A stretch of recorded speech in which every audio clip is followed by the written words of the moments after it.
უკვე დიდი ხანია საინტერესო წიგნებიდან ამონარიდებს ვინახავ და ეს ამონარიდები მხოლოდ ჩემთან რატომ უნდა დარჩეს, გადავწყვიტე საჯაროდ გავაზიარო პოდკასტის ეპიზოდების სახით. საუბარია არამხატვრულ წიგნებზე თავისთავად.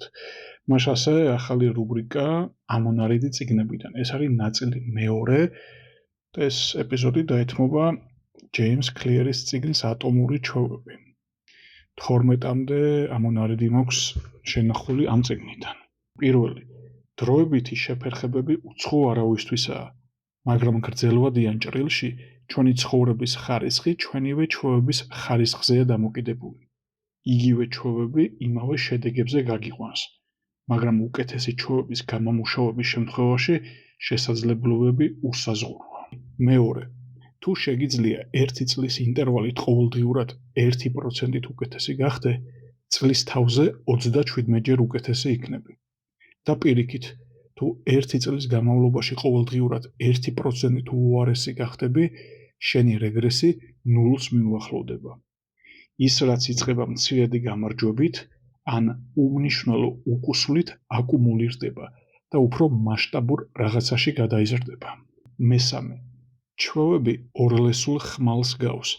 ცუდ ჩვევებს ისევე ადვილად შეუძლია დაგჭრას და უკან დაგხიოს, როგორც კარგ ჩვევებს გაგაძლიეროს. მეოთხე, დახელოვნება მოთმინებას მოითხოვს. სან ანტონიო სპერს NBA-ის ისტორიაში ყველაზე წარმატებულ გუნდს გასახდელში გამოკრული ჰქონდა სამოქალაქო რეფორმატორ იაკობ რიისის გამონათქვამი. როცა მგონია არაფერი გამოვა, მივდივარ და ვუყურებ ქვის მთლელს, რომელიც ქვას ჩაქუჩს ურტყამს. შესაძლოა ასჯერაც ისე, რომ ბზარიც კი არ ჩანს. აი ასმერთი დარტყმაზე კი ქვა ორად გადაიხსნება და ვიცი, რომ ეს არაა უკანასკნელი, არამედ ყველა იმ დარტყმის მოქმედების შედეგია, რომელიც მას წინ უსწრებდა. მეექვსე, თუ ჩვევის ჩამოყალიბება გსურს, მთავარია დაიწყო მისი ხშირი გამეორებით და არა სრულყოფით. აუცილებელი არ არის ახალი ჩვევის თითეული დეტალი გაწერო. მისი პრაქტიკაში განხორციელება გჭირდება. ეს არის პირველი რამ, რაც უნდა გვახსოვდეს, უბრალოდ ხშირად გაიმეორე. მეშვიდე, სანამ იმდენივე შრომას არ ჩადებ, რამდენსაც ადამიანები, რომლებიც შენს აღფრთოვანებას იწვევენ, მათ წარმატებას იღბალს ნუ მიაწერ. მერვე, ბეისბოლისტის კარიერის დასრულების შემდგომ სპორტის ახალ სახეობას ვეძებდი. შევედი ძალოსანთა ჯგუფში და ერთ დღესაც ჩვენს სპორტდარბაზს ელიტური მწვრთნელი ესტუმრა. ხანგრძლივი კარიერის განმავლობაში მას ნამუშევარი ჰქონდა ათასობით სპორტსმენთან, მათ შორის რამდენიმე ოლიმპიელთან. გავიცანი და საუბარი გაუმჯობესების პროცესზე ჩამოვარდა. რა განასხვავებთ საუკეთესო სპორტსმენებს ყველა დანარჩენისგან, ვკითხე. რას აკეთებენ მართლაც წარმატებული ადამიანები, რასაც სხვები თავს არიდებენ.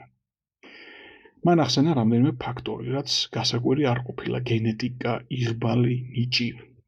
მერე კი ისეთი რამ თქვა, რასაც არ ველოდი. დგება მომენტი, როცა ყველაფერი დამოკიდებულია იმაზე, ვინ შეძლებს გაუმკლავდეს ყოველდღიურ მოსაწყენ ვარჯიშს. ასწიოს ერთი და იგივე სიმძიმეები, კვლავ და კვლავ. მეცხრე, გარანტიას გაძლევ, თუ ჩვევის გამომუშავებას დაიწყებ და მის დაცვას შეეცდები, დადგება დრო, როცა თავის დანებება მოგინდება. როცა ახალ საქმეს მოგკიდებ ხელს, დადგება დღეები, როცა გენდომება, რომ არაფერი აკეთო. სპორტდარბაზში ვარჯიშის ბოლომდე მიყანა გაგიჭირდება. წერისას რაღაც მომენტში ტექსტის აკრეფა აღარ მოგინდება. მაგრამ საკუთარ თავზე მაღლა დადგომა, როცა ეს მომაბეზრებელი, საწვალებენი ან მომხანცველი არის ის, რაც პროფესიონალსა და მოყვარულს ერთმანეთისგან განასხვავებს. მეათე, ერთადერთი გზა გახდეს შესანიშნავი, გამუდმებით რაღაცის კეთებით გადაცება. მოწყენილობა არ უნდა შეიყვარო. მე-11, ძალისხმევის შენარჩუნება ყველაზე მთავარი რამაა ნებისმიერ დარგში. წარმატების მისაღწევად უნდა ისწავლო, როგორ აკეთო საქმე სწორად და შემდეგ სწორად იმოქმედო ყოველ ჯერზე. მე-12 და ბოლო, უმჯობესია იყო ცნობის მოყვარე ვიდრე ჭკვიანი. იყო მოტივირებული და ცნობის მოყვარე მეტს ნიშნავს ვიდრე იყო ჭკვიანი, რადგან ეს მოქმედებისკენ გიბიძგებს. ცალკე აღებული ჭკუა შედეგს ვერასდროს მოგიტანს, რადგან მოქმედებისკენ არ მოგიწოდებს. ქცევას ბიძგს აძლევს სურვილი და არა ინტელექტი. ნავალ რავიკანტი ამბობს, რაიმეს გასაკეთებლად პირველ რიგში სურვილი უნდა გააღვივო. სულ ეს იყო შეხვედრამდე.